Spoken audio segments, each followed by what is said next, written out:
You're driving home from a long day at work and your phone dings indicating a received text message.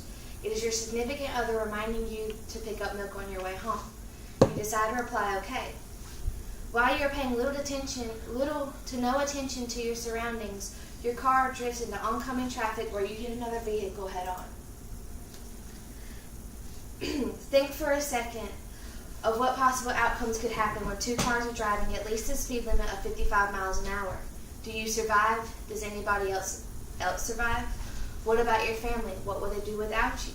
These are just a few questions you need to ask yourself before picking up your phone while you're driving. Texting and driving is not only dangerous to you and those around you, but it is illegal, and there are very simple ways to avoid texting while driving. Using your phone while driving is dangerous. According to the law firm of Edgar, Snyder and Associates, 1 in every 4 accidents that happen in the United States are caused by the driver using their cell phone while they're driving. Using your phone while driving is distracting and requires not only your visual and cognitive attention but also your manual attention, and has made this the most possibly alarming type of cell phone use while you're driving. AAA states that 48% of people in texting and driving wreck-related incidents are injured, while another 29% are killed from texting and driving. The Huffington Post states that 33% of the United States between the ages of 18 and 64 admit that they read and even reply to text messages while driving. You are 23 times more likely to wreck when texting and 4 times more likely to wreck during phone calls.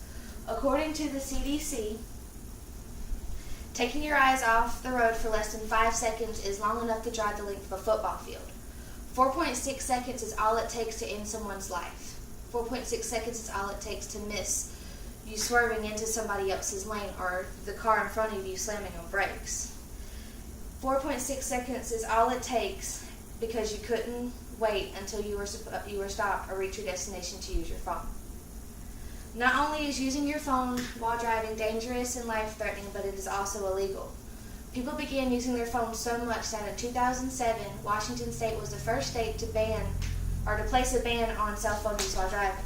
According to the Governor's Highway Safety Association, not all states ban all drivers from cell phone use, but some states have bans on certain drivers. For instance, 14 states, including D.C. and U.S. territories, Puerto Rico, Guam, and others, prohibit all drivers from handheld technology being used while driving. 38 states ban novice drivers, and 20 states ban bus drivers from using their phones.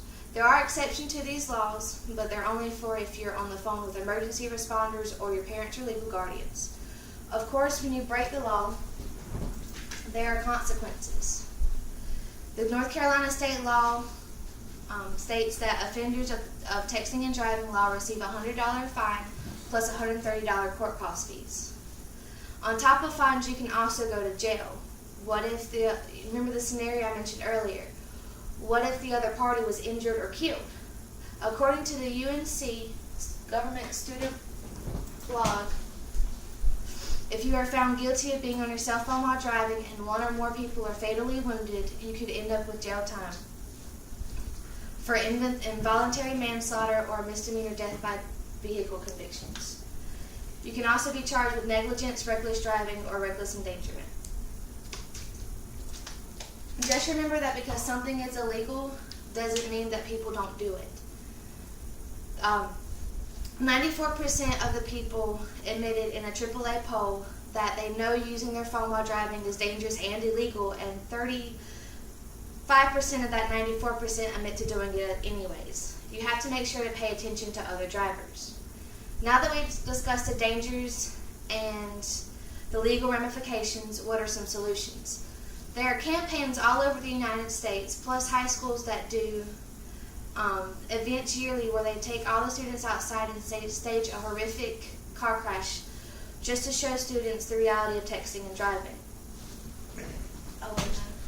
Instead of using handheld devices while driving, you could use Bluetooth to communicate. That is if your state allows it. You could also wait until your vehicle is stopped or pull over on the side of the road and maybe have somebody that's riding with you text back for you. If those do not work for you, you can place your phone in your glove box or maybe in your pocketbook in your trunk. Digital Responsibility, an online blog, states that you can even think about what calls or text messages you have to make before leaving your house and then make them before you get on the road. While researching for other solutions, there are also apps that you can use, such as Lifesavers, Safe Drive, and AT&T Drive Mode, that are just a few that I found. Now that you know the facts and the laws and solutions while you're texting and driving, I call you to take action. I urge you to recognize the statistics and let them push you to not text, call, or use your phone at all while you're driving. And then I call you to make a pledge to not text and drive. Remember the millions, if not billions, of people that have died and lost loved ones or suffered because someone just could not wait to use their phone. Please do not be on your phone while texting and driving.